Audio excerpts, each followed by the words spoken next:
Welcome back. The Calcutta High Court has delivered its verdict on the PIL questioning Election Commission's decision to hold by-election to Bhawanipur constituency. The court has held that the by-poll is going to be held on the scheduled date, which is 30th of September. While delivering the verdict, the High Court passed strong remarks on the conduct of West Bengal Chief Secretary for his letter to the poll panel, wherein he had stated that there will be a constitutional crisis in the state if the by-poll were not to be held.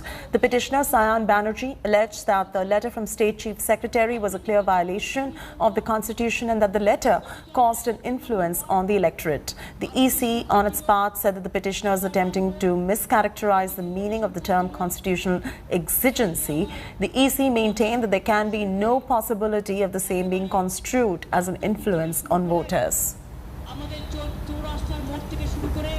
Prema is now joining us live for the very latest. Prema, in the midst of the Battle of Bhawanipur, everyone was waiting for what the Calcutta High Court has to say. If you could just walk our viewers through what it had to say in terms of the constitutional exigency that you were explaining earlier, with the EC maintaining that there can be no possibility of the same being construed as an influence on the voters, and that the by-polls are now, according to the Calcutta High Court, going to be taking place as scheduled.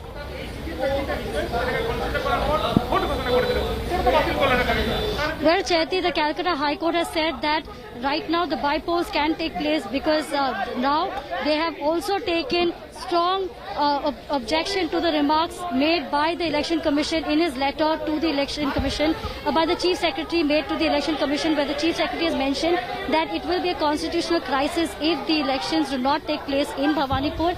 And because there were also other statements made in the letter that it is an exigency, we have with us a petitioner, the Sayan Banerjee. You have filed this petition today. What do you feel after the judgment of the Calcutta High Court, and also taking cognizance of the remarks made by the Chief Secretary in his letter to the Election Commission? Now, from the very first day, we have said that the Chief Secretary act beyond his jurisdiction, that being an executive, he cannot enter into the business of the legislature, and being an executive, can he wrote such a letter to the Election Commission and urged to the Election Commission to hold the election in Bhawanipur just because the Chief Minister of Bengal intends to contest from the Bhawanipur.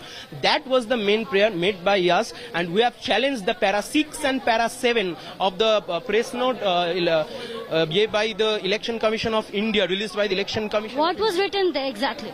Written that there will be a constitutional crisis if Mamata Banerjee wants elect from the constituency called Bhawanipur constituency, and if she is not elect within the period of 6 months. Now our prayer was very clear that just few months back,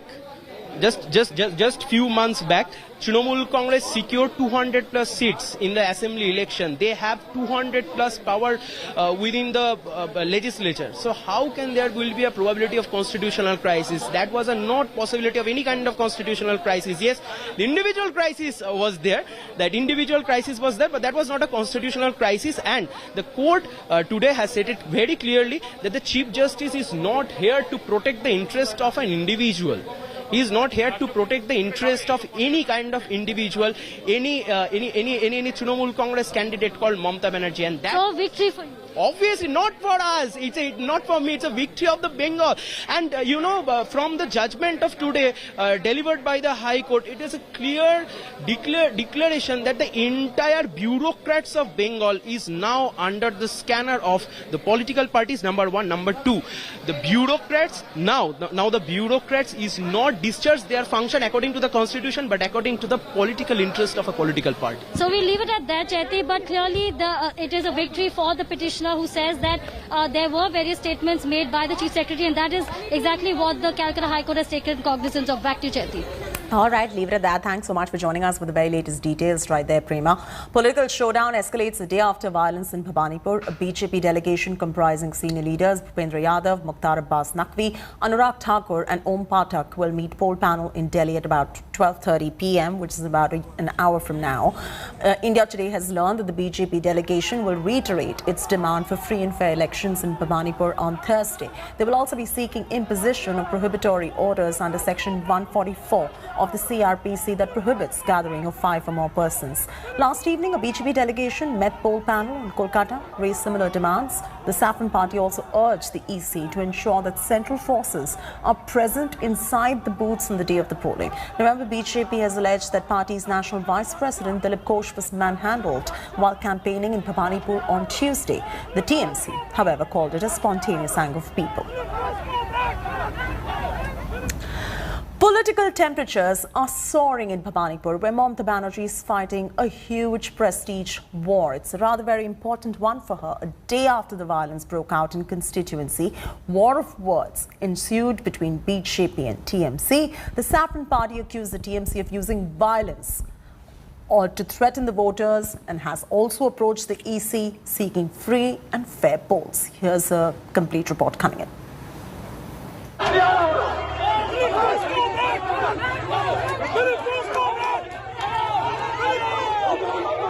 Guns, goons, and a fierce election battle.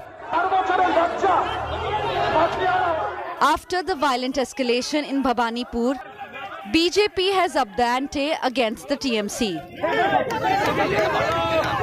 The Saffron Party has approached the poll panel after former BJP Bengal chief Dilip Ghosh was heckled by a mob.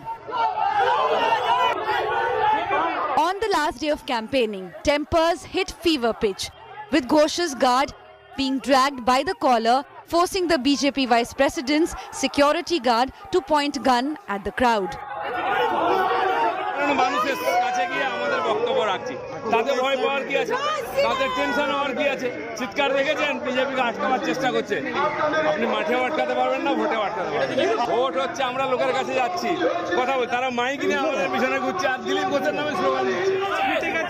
Demanding that the by-poll be called off, the BJP delegation approached the poll panel with its demands. We demanded the imposition of Section 144 in every single part of the constituency. It's a compact part of thing and it can easily be done. Number two, we have demanded that the entire voting process must be captured on CCTV, webcast. The CAPF go not only engage in controlling things inside the booth, but outside the booth, a process of area domination, instilling confidence, route marches. The BJP has also demanded that the Kolkata police not to be allowed to manage security at polling booths. A fierce war of words has erupted with the TMC hitting back. There was a spontaneous protest against him. People shouted Joy Bang. Dilip Ghosh escaped and his security guard pointed revolvers at the crowd. Ultimately, no harm was done to Dilip Ghosh because I saw pictures of him laughing and shouting Jai Sri Ram and going away from the place. All this was a drama to attract attention. The Election Commission has now sought a status report on the ugly clash at Bhabanipur. The incident has heightened political temperatures in this high-stakes prestige battle. With Prema Rajaram in Kolkata, Bureau Report, India Today.